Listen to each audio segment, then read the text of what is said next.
जी, शशिकांत पाटिल जी, प्रकाश डंग जी, नीता केलकर जी, मकरंद देशपांडे जी, नितिन शिंदे जी, पृथ्वीराज पंवार जी, धनंजय सुधीर गौडबोले जी, सुरेश कांडे जी, दीपक शिंदे जी और मंच पर उपस्थित भारतीय जनता पार्टी, शिवसेना, एनसीपी के हमारे सभी पदाधिकारीगण, सांगली के मेरे सभी उपस्थित बहन और भाइयों,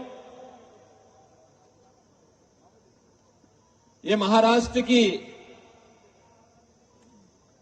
वीर शौर्य भूमि, जिस भूमि ने भारत को अटक से कटक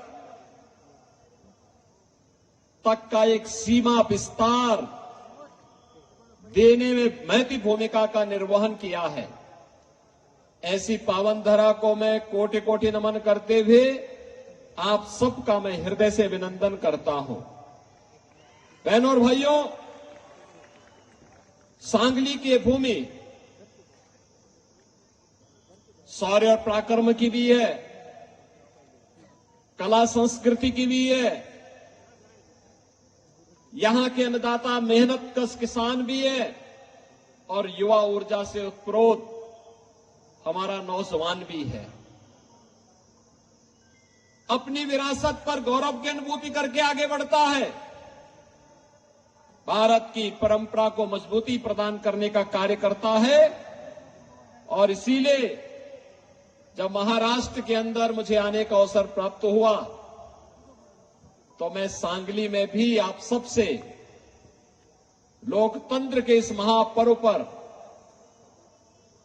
उत्तर प्रदेश की राजधानी लखनऊ से और मर्यादा पुरुषोत्तम प्रभु श्री राम की पावन धरा से अपील करने के लिए आपके बीच आया हूं। बहनों और भाइयों, महाराष्ट्र ने भारत को बहुत कुछ दिया है, बहुत कुछ दिया है। जब हम महाराष्ट्र की बात करते हैं तो जन जन के मन में स्वराज का भाव पैदा करने वाले छत्रपति शिवाजी महाराज का स्मरण हर भारतवासी करता है। गणनायक की आस्था को जगाकर लोकनायक कैसे बनते हैं, जब इस ओर हम ध्यान देते हैं तो हमें बाल गंगाधर तिलक याद आते हैं। सामाजिक न्याय की परिकल्पना कैसे होनी चाहिए, जब हम इस बात का उल्लेख करते हैं तो साहू जी महाराज का स्मरण हम सबको करना पड़ता है। एक राष्ट्र की परिकल्पना को साकार करना है, यह भाव पेशवा बाजीराव ने अटक से कटक तक का इसी महाराष्ट्र से हम सबको सिखाया है। देश की आजादी के उस महाबिगुल को किस नाम से गौरवान्वित करना है, वीर सावरकर ने इसी धरती से 1857 के प्रथम स्वातंत्र समर की संज्ञा देकर के भारतवासियों में आजादी के प्रति गौरव का भाव जगाने का काम किया था। पूरे देश में एक विधान हो और सब समान हो, इसके लिए भारत के संविधान के शिल्पी बाबा साहब भीमराव अंबेडकर को भी इसी महाराष्ट्र ने भारत को दिया है। बहनों और भाइयों, इसीलिए जब महाराष्ट्र की धरती पर मैं आया हूं, इन सभी गुणों को एक साथ अपने आप में समाहित करके एक भारत श्रेष्ठ भारत की परिकल्पना को साकार कर रहे हैं आज के भारत के यशस्वी प्रधानमंत्री श्री नरेंद्र मोदी जी। और मोदी जी के नेतृत्व में हमने बदलते हुए भारत को देखा है। बहनों और भाइयों, एक ऐसा भारत जो हम सबके सामने स्पष्ट फर्क महसूस करा देता है। 2014 के पहले का भारत, 2014 के बाद का भारत। 2014 के पहले का भारत एक ऐसा भारत था जिस भारत का दुनिया के अंदर सम्मान लगातार गिर रहा था, सीमाएं सुरक्षित नहीं थी, आतंकी घटनाएं जहां तहां होती थी, नक्सलवाद तेजी के साथ अपना पैर फैला रहा था, देश के अंदर अन्नदाता किसान आत्महत्या कर रहा था, नौजवान पलायन कर रहा था, देश के अंदर न व्यापारी सुरक्षित था, न बेटी सुरक्षित थी, देश के अंदर अविश्वास का माहौल था, देश के अंदर संवैधानिक संस्थाएं आकंठ भ्रष्टाचार में डूब करके जिन लोगों को देश को आगे बढ़ाना चाहिए था, वे स्वयं आकंठ भ्रष्टाचार में डूब करके देश के सामाजिक ताने बाने को छिन्न भिन्न करने का कार्य कर रहे थे। और 2014 के बाद का भारत हम सब देख रहे हैं। प्रधानमंत्री मोदी जी के नेतृत्व में दुनिया के अंदर 140 करोड़ भारतीयों का सम्मान बढ़ा है, देश की सीमाएं सुरक्षित हुई है।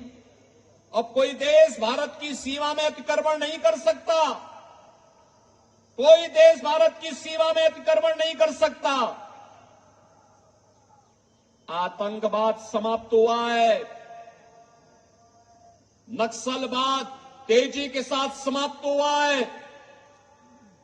अब तो भारत के अंदर कहीं जोर से कहीं कोई पटाखा फूटता है तो पाकिस्तान पहले सफाई देता है कि मेरा हाथ नहीं है, क्योंकि से मालूम है कि ये नया भारत है,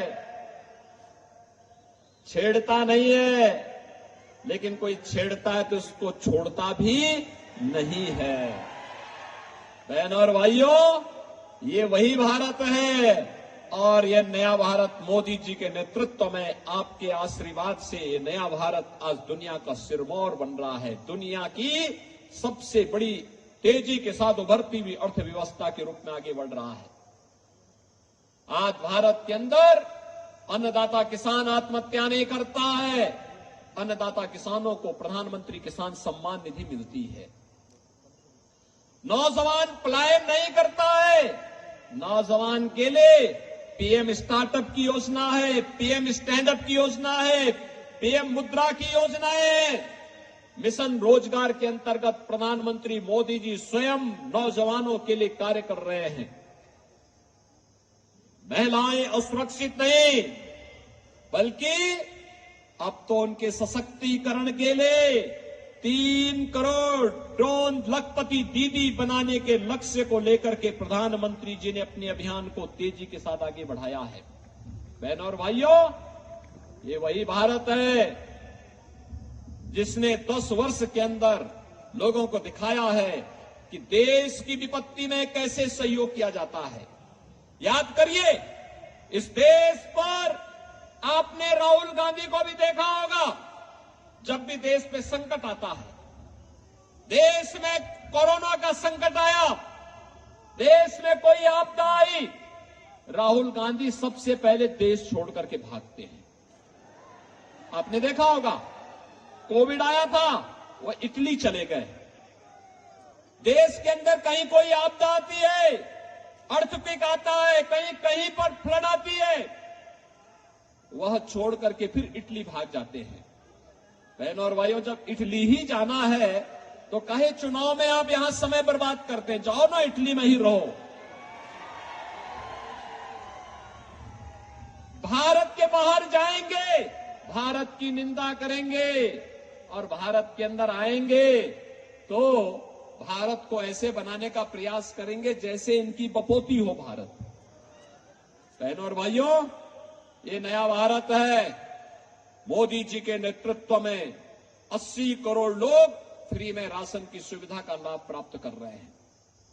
कोरोना कालखंड में आपने देखा होगा, मोदी जी 10 वर्ष में न किसी से डरे हैं, न हटे हैं, न डिगे, न झुके, मजबूती के साथ सीना तान करके भारत को विकास की नई बुलंदियों तक पहुंचाने के लिए तेजी के साथ कार्य कर रहे हैं।